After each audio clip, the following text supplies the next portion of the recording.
Stewart, how busy do you think Manchester United will be in this January transfer window? I'm not sure they're going to be that busy. I think Ole Gunnar Solskjaer's got a difficult job on his hands at the moment because he would like to think, I'm sure, that he's getting more out of the team the longer the season's gone on. He's starting to get some shape into the side that he's got.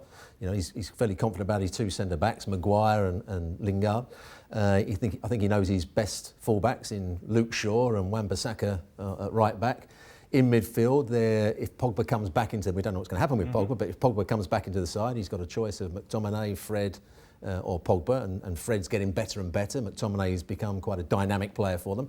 And then he's got this pace up front, which he seems to like, in Martial through the middle, Rashford coming from the left-hand side, James from the right, and then Lingard in behind.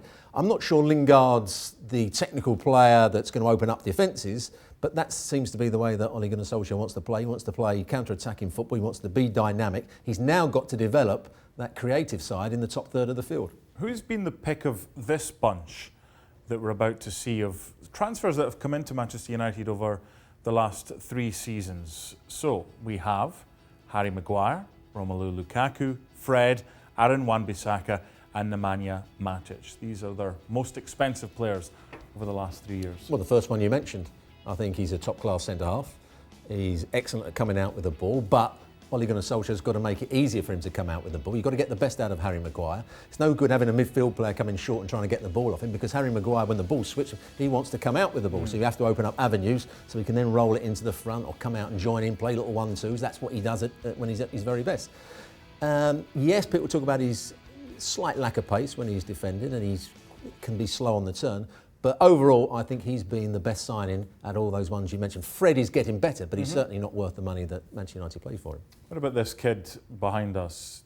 Do they need to supplement the attacking area? Because he's a star. He's got all the attributes. Sometimes he'll play a bit more to the left with Martial more central.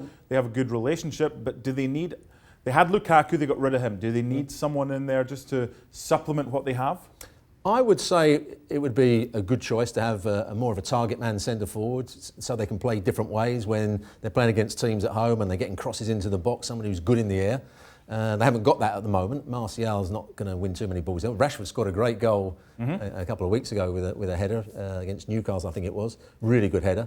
But it's all about pace. It's all about playing on the counter-attack. You need to vary your game. So another style of forward would help that. It didn't work with Lukaku. No. He wasn't good with his back to goal, certainly when he was playing for Manchester United. He didn't score the goals that they expected him to. He wasn't the link-up man that they expected him to be. But that's the sort of player, but of a higher quality, Manchester United need. But it's not easy to get one of those. No. Manchester United's results this season, a win at Man City, a defeat at Watford, fair to say consistently inconsistent. How do you become more consistent? More work on the training ground, making sure you've got a distinctive game plan, that the players know exactly what they're trying to do, what you're trying to do defensively, and most importantly, you go out on the field week in, week out with the same energy, the same enthusiasm, and the dynamism. So when you're closing the ball, it's usually not about what you do with the ball, it's about what you do without the ball that determines whether you play well or you don't play well. And against Watford, they didn't play well enough without the ball. They were too easy to pick off, and that meant they became sloppy on the ball. How far away are they? A fair way away. I don't think they get into the top 4 this season. I don't think it's going to be too long before Ole Gunnar Solskjaer is going to be under pressure once again. Could be all changed come next summer. Is he the right man for the job? As far as I'm concerned, no, he's not. I think he's tried to rescue what was a bad situation. He did a very good job when he was a caretaker manager, but it's just proved a step too far for him as the manager. Fast forward to the first game of next season. Pochettino, the new man in charge. Ericsson, their new signing. Is it going to happen? I'd like to think that Pochettino could come back in and manage Manchester United. I'm not sure Ericsson's the player that's going to... remember, Pochettino didn't play Ericsson at Spurs in the last year or so. So Ericsson certainly wasn't a number 1 pick. So it'd be interesting to see how that develops. But at the moment, Ole Gunnar Solskjaer's the manager. He's got to get the best out of the team. If he gets them in the top 4, he'll still be the manager. Of course. But I don't think he will. Only time will tell with Manchester United.